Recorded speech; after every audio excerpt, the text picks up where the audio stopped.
भगवान ने अर्जुन को मोटिवेट किया और कैसे किया, गीत गाकर, जिसका नाम पड़ा गीता। अर्जुन अटक गया था कि मुझे क्या करना है, ये सही है या गलत है, ये करने से मुझे क्या लाभ मिलेगा। वो सब भगवान ने उसको गीत गाकर समझाया। और गीत कहाँ गाया? जहाँ करोड़ों की सेना खड़ी थी, करोड़ों लोग खड़े थे, उसके बीच में खड़े होकर भगवान ने अर्जुन को मोटिवेट किया और तैयार कर दिया युद्ध करने के लिए। जो अर्जुन धनुष बाण छोड़कर और अपने कर्म से पीछे हट रहा था, वो समझ नहीं पा रहा था कि क्या धर्म है और क्या अधर्म है। उसने भगवान को बोला, ये धनुष बाण लो और आप ही लड़ाई करो। भगवान ने उसको बोला, ऐसा नहीं हो सकता, तेरा जो धर्म है वो तू कर और जो मेरा धर्म है वो मैं करूँगा। और अर्जुन को भगवान ने और भी बहुत कुछ बोला, लेकिन भगवान भी पीछे नहीं हटे और उसको गीत के माध्यम से अर्जुन को यही समझाया कि जो तेरा धर्म है वो तेरे को करना ही पड़ेगा और तेरा दोष नहीं है। तू 13 साल वनवास में रहा है, इसलिए तेरी वृत्ति, भगवान ने वहां पर उसको नपुंसक भी बोला, क्लेभ्यम मास में गतः, तेरी गति, तेरी मति अज्ञातवास में रहने के कारण तेरा विचार, तेरा मन नपुंसक की तरह बन गया है। तेरा हृदय कमजोर पड़ गया है। हृदय दौर्य बल्यम, जो कमजोर हृदय वाले होते हैं वही ऐसी बात करते हैं। तू कमजोर मत हो और युद्ध के लिए तैयार हो जा। ऐसा मोटिवेट भगवान ने उसको किया, लेकिन अर्जुन इस बात को समझ नहीं रहा था। अर्जुन भगवान से कह रहा है कि आपने जो मधु और केटव नाम के 2 राक्षस मारे थे, वो इसलिए मारे थे क्योंकि वो राक्षस थे। ये जो सामने खड़े हैं, ये तो मेरे दादा हैं, गुरु हैं, पूज्य हैं, दुश्मन नहीं हैं। ये मेरे सब के सब संबंधी हैं। मैं इनके ऊपर कैसे शस्त्र उठा सकता हूँ? और आप कहते हो कि मेरा दिल कमजोर है। मेरा दिल कमजोर नहीं है, पर इनको मारने से मुझे मिलेगा क्या? आप खुद जानते हैं कि थोड़े दिन पहले ही विराट नगर में ये सब आए हुए थे। मैंने उन्हें बेहोश कर दिया था, उनके कपड़े तक उतार दिए थे और उत्तरा को दे दिए थे। मैं चाहता तो इन्हें मार सकता था, लेकिन मैंने इन्हें मारा नहीं, क्योंकि ये मेरे सब संबंधी हैं।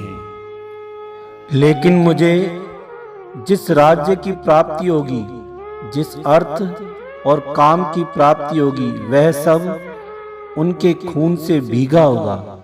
इसीलिए मुझे इन्हें मारकर प्रसन्नता नहीं होगी और 100 वर्षों तक उन भोगों की प्राप्ति होगी, लेकिन परलोक बिगड़ जाएगा और इन्हें मारने से कोई मोक्ष तो मुझे मिलने वाला नहीं है।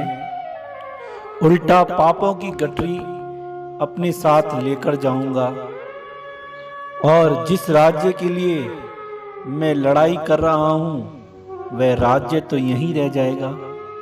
अर्जुन का सोचना कुछ हद तक सही भी था। उसका मन एक संत की तरह बनने लगा था। डर लग रहा था उसको कि मैं इनको मारकर मुझे नरक की प्राप्ति होगी। कहते हैं कि औरंगजेब ने बहुत पाप किए थे और वो रोजमर्रा डेली अपने पापों को डायरी में लिखता था। और जब वो जाने लगा तो उसने सबको बोला कि पापों के बोझ से मेरी कमर तो झुक गई, पर मेरी आत्मा भी आज कुबड़ी हो गई है। ये जो मैंने खून खराबे किए, इतने लोगों को मारा, हुआ क्या? वो सब तो यहीं रह गया, पर जो पापों की मेरी गठरी बंधी है वो अब मेरे साथ चलेगी। अर्जुन बड़ा कंफ्यूजन में है। एक तरफ गड्ढा है, दूसरी तरफ आग है। इनको मारता हूं तो आग की तरह जलता रहूंगा कि मैंने कैसा पाप करके राज्य प्राप्त किया है। नहीं मारूंगा तो गड्ढा है कि द्रौपदी आदि ने मेरे भरोसे पर इतने साल 13 साल तक वनवास भोगा, वे सब भी हताश और निराश हो जाएंगे। और भगवान को कह रहा है कि मैं आपकी शरण में आया हूं, मुझे आप उपदेश दीजिए। मेरा शरीर भी ठंडा पड़ता जा रहा है, मेरी सारी इंद्रियां सूख रही हैं, मुख सूख रहा है। सामान्य उपदेश से यह सब नहीं हटेगा भगवान, आपको मेरे को विशेष उपदेश से ही यह मेरा शोक आपको हटाना पड़ेगा। इतना ही नहीं, मुझे अगर इंद्र का राज्य भी मिल जाए तो भी मेरा शोक दूर होने वाला नहीं है। अर्जुन की यह सब बातें सुनकर भगवान को हंसी आई कि यह बात पहले ही घर पर बैठकर सोचने की थी। अब यहाँ आकर, युद्ध के मैदान में आकर और मूर्खतापूर्ण अर्जुन बातें कर रहा है। ऐसी ही कुछ हालत हमारी भी है। हम भी कभी कभी असमंजस में पड़ जाते हैं कि हमको क्या करना चाहिए, ये करना सही है या गलत है, इससे मेरे को कोई नुकसान तो नहीं होगा या पाप तो नहीं लगेगा।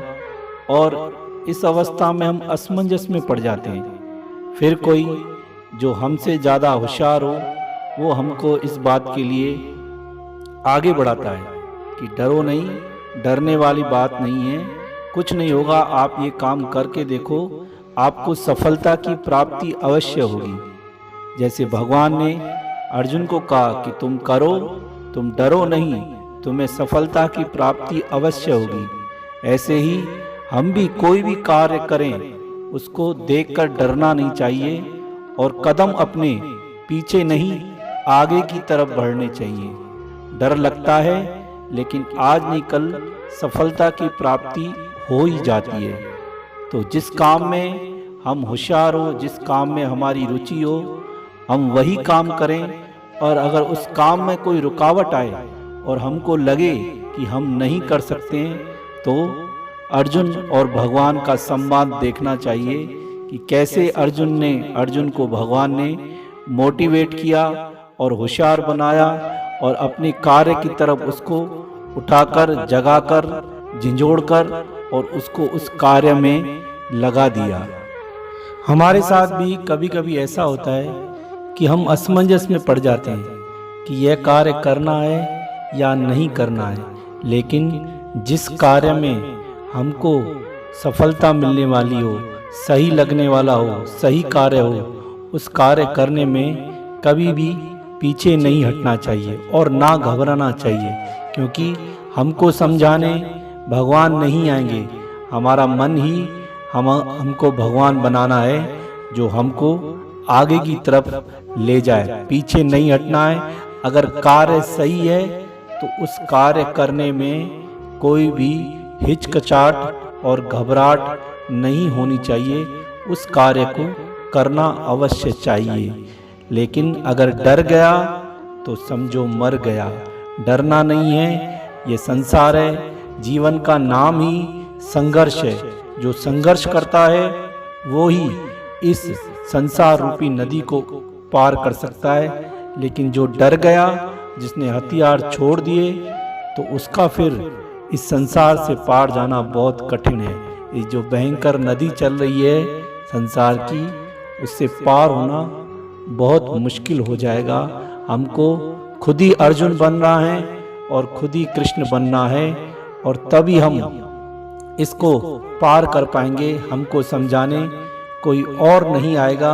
हमको खुद की मेहनत खुद करके और एक सफल इंसान बनना है, जो हम प्राप्त करना चाहते हैं वो सब मिलेगा, पर कदम हमको पीछे नहीं हटाने, आगे की तरफ कदम हमको बढ़ाते चले जाना है।